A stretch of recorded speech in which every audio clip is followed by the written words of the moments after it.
Before we dive in, there's going to be an exclusive link down below for SAKITECH viewers that's going to get you $250 instant credit instead of the standard $200 when ordering the Samsung Galaxy S22 series. Hey guys, Sak here from SAKITECH, and in today's video we are going to be talking about the Samsung Galaxy S22 Ultra versus the Samsung Galaxy Note 20 Ultra. So with the release of the Samsung Galaxy S22 Ultra, this question, do I upgrade from the Note 20 Ultra to the S22 Ultra, is one of the most popular questions around. So in this video, we're going to do a deep dive, compare everything, and see whether or not you should upgrade. So the best way to do this video is to actually first go over everything that is the same or nearly the same versus things that have changed, the upgrades. So at the end of the video, you can see the changes and the similarities and make a decision on whether or not upgrade to not. And of course, I'll give you my advice. So let's quickly talk about everything that is the same. The first thing that's going to be the same is the overall look and feel of these products. They nearly look identical, especially from the front. From the rear, there is a difference as far as the camera array is concerned. In my opinion, they both look beautiful. Personally, I'm a little bit more biased towards the looks of the Note 20 Ultra, but I have no problem picking one over the other. The build quality is nearly the same. The Samsung Galaxy Note 20 Ultra is actually using Gorilla Glass Victus.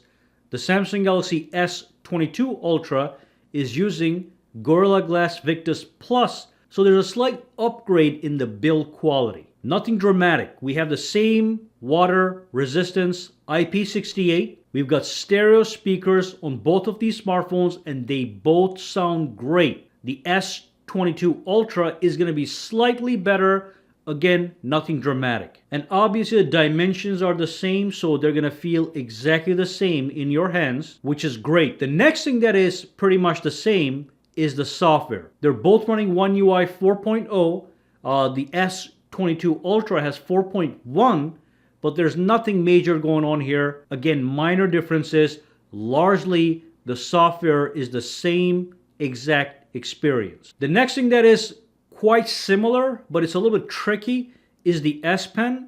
So both of these phones have built-in S Pens. Both of these S Pens are Bluetooth enabled, so you can use them as a remote control to control your device. But the difference is, which I'm going to tell you why it's not that important, the S Pen on the Note 20 Ultra has a 9 milliseconds latency.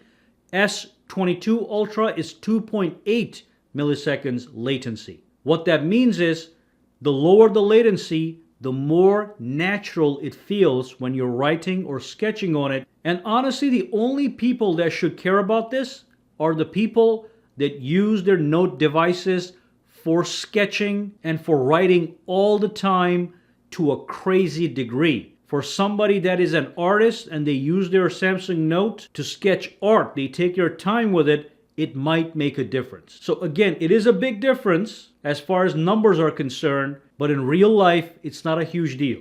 The next thing that is the same is biometrics and security. Both of these phones have face unlock using the front camera, but primarily, both of these phones have a fingerprint sensor that's built into the display, under the display, and it's an ultrasonic, high-end fingerprint sensor. So that's all the same. And that's basically everything that is the same. Now let's move on and talk about what has actually changed, what is different, and is it worth it? So one of the biggest things that has changed is the processor, okay? And also we have some modifications to the storage options. So the Samsung Galaxy Note 20 Ultra has the Snapdragon 865 Plus processor, which is a fast processor, but now it is 2 years old. We now have a faster processor. That's the Snapdragon 8 Gen 1 in the S22 Ultra. These processors are the brain of these smartphones, and we have the latest and most powerful processor in the S22 Ultra, 2 generations above the Note 20 Ultra. For example, even when you take a photo with your camera, the latest processor is going to process that photo faster. If you do video editing, it's going to be smoother on the S22 Ultra. If you play games, they're going to be performing better, especially with the latest games on the market that have high fidelity graphics. So it's going to make a difference. But moving on, we do have something that's missing on the S22 Ultra, and that's the micro SD card. It's gone.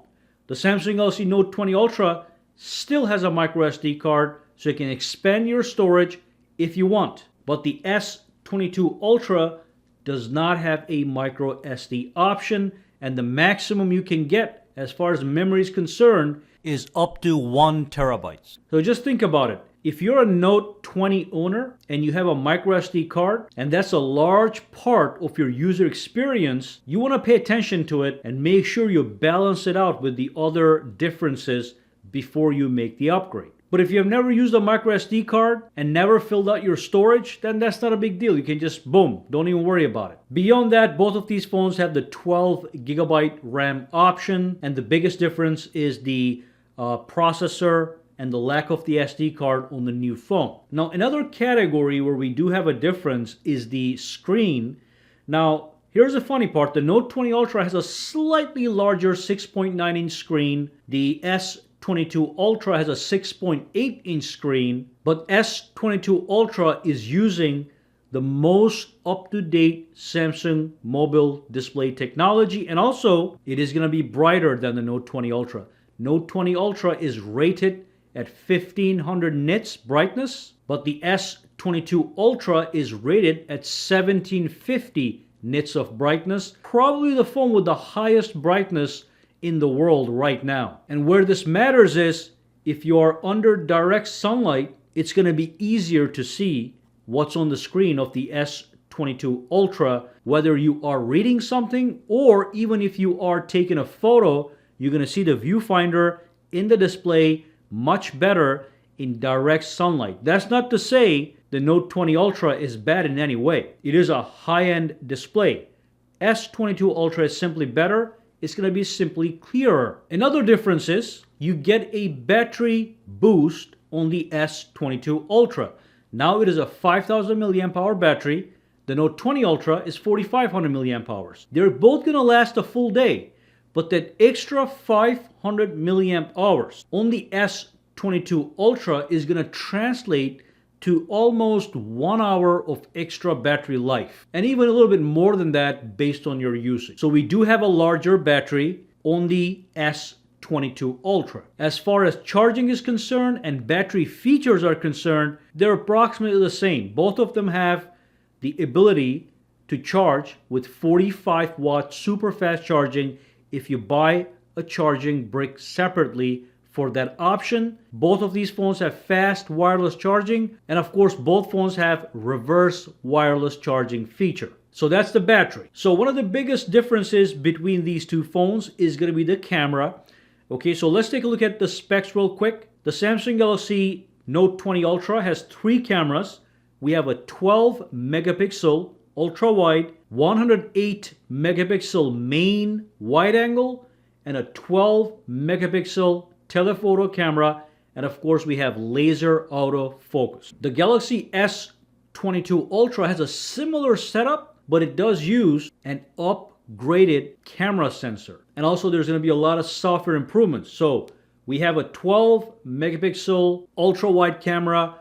We have a 108 megapixel wide camera. That's going to be the main camera. And we have 2 telephoto cameras. We have 10 megapixels each. Now the telephoto cameras on the S22 Ultra can do 100x hybrid zoom. The Note 20 Ultra is limited to 50x hybrid zoom. So you are getting better zoom with the S22 Ultra, and because the sensor inside has been improved even over the S21 Ultra, it is going to get you better quality, better sharpness, and better crispness. Maybe not so much for the average consumer, but if you are somebody that pays attention to details, you are going to notice the difference. But then we have further additions. On the Samsung Galaxy S22 Ultra, the main camera, the 108 megapixel camera, has what is known as the super clear glass, which has the capability to reduce glare in photos. So sometimes you take a photo, you see that sunshine glare. The S22 Ultra has the capability to reduce that as much as possible, giving you a clearer photo. S22 Ultra also has 8K recording. Note 20 has it too. But the 8K on the S22 Ultra will give you HDR capability. So this is some really high quality lens and videography. And finally, S22 Ultra has simply better night photography. So there's certainly some upgrades here to consider if you are a camera buff. And that is all there is to it. Okay, so same build quality, same design, same screen sizes, similar dimensions, similar battery features, similar S Pen experience, and the same software is what to expect as far as similarities are concerned. Talking about the differences, the S22 Ultra is going to be faster. It's going to have a better camera. It is going to have a brighter display, slightly longer battery life, and a slightly enhanced S Pen. So certainly we have some upgrades. Another important thing to consider is the fact that these upgrades are for 2 years. So this is not an S21 Ultra. This is not a 1-year difference. This is a 2-year difference. So these updates are more pronounced. If you're into technology, you are going to actually benefit from these updates. So I would say this is actually a great update from the Note 20 Ultra to the S22 Ultra, especially if you are into technology. Otherwise, if the Note 20 Ultra has been serving you just fine, if you're not impressed by the enhancements on the S22 Ultra after I mentioned them in this video, then you don't have to upgrade. It's all about exactly what you need. Can you live without the updates, or do you just have to have the latest and greatest? Personally, I would update, but some people just don't need to update. Just look at the list of the improvements and see if it is worth it. And that's basically all there is to it. You know, it's not rocket science. This is just consumer tech. You just have to break it down, look at the pros and the cons, and make a decision. So if you do have any questions, comments, or concerns, drop them down below. Let me know. For now, guys, have a fantastic day.